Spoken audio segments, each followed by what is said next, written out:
Simple lang naman ang buhay. Pag ayaw sa'yo, hayaan mo. Pag sinisiraan ka, hayaan mo lang. Pag hinuhusgahan ka, hayaan mo. Doon ka sa tao na gusto ka at tanggap ka. Dapat maging proud ka sa sarili mo kung sino ka at kung ano ka.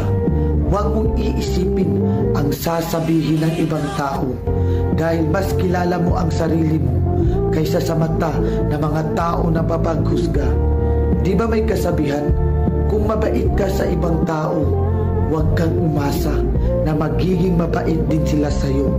Dahil katulad ng kamay natin sa daliri, hindi pantay. Dahil ang bawat tao sa mundo may iba't ibang ugali.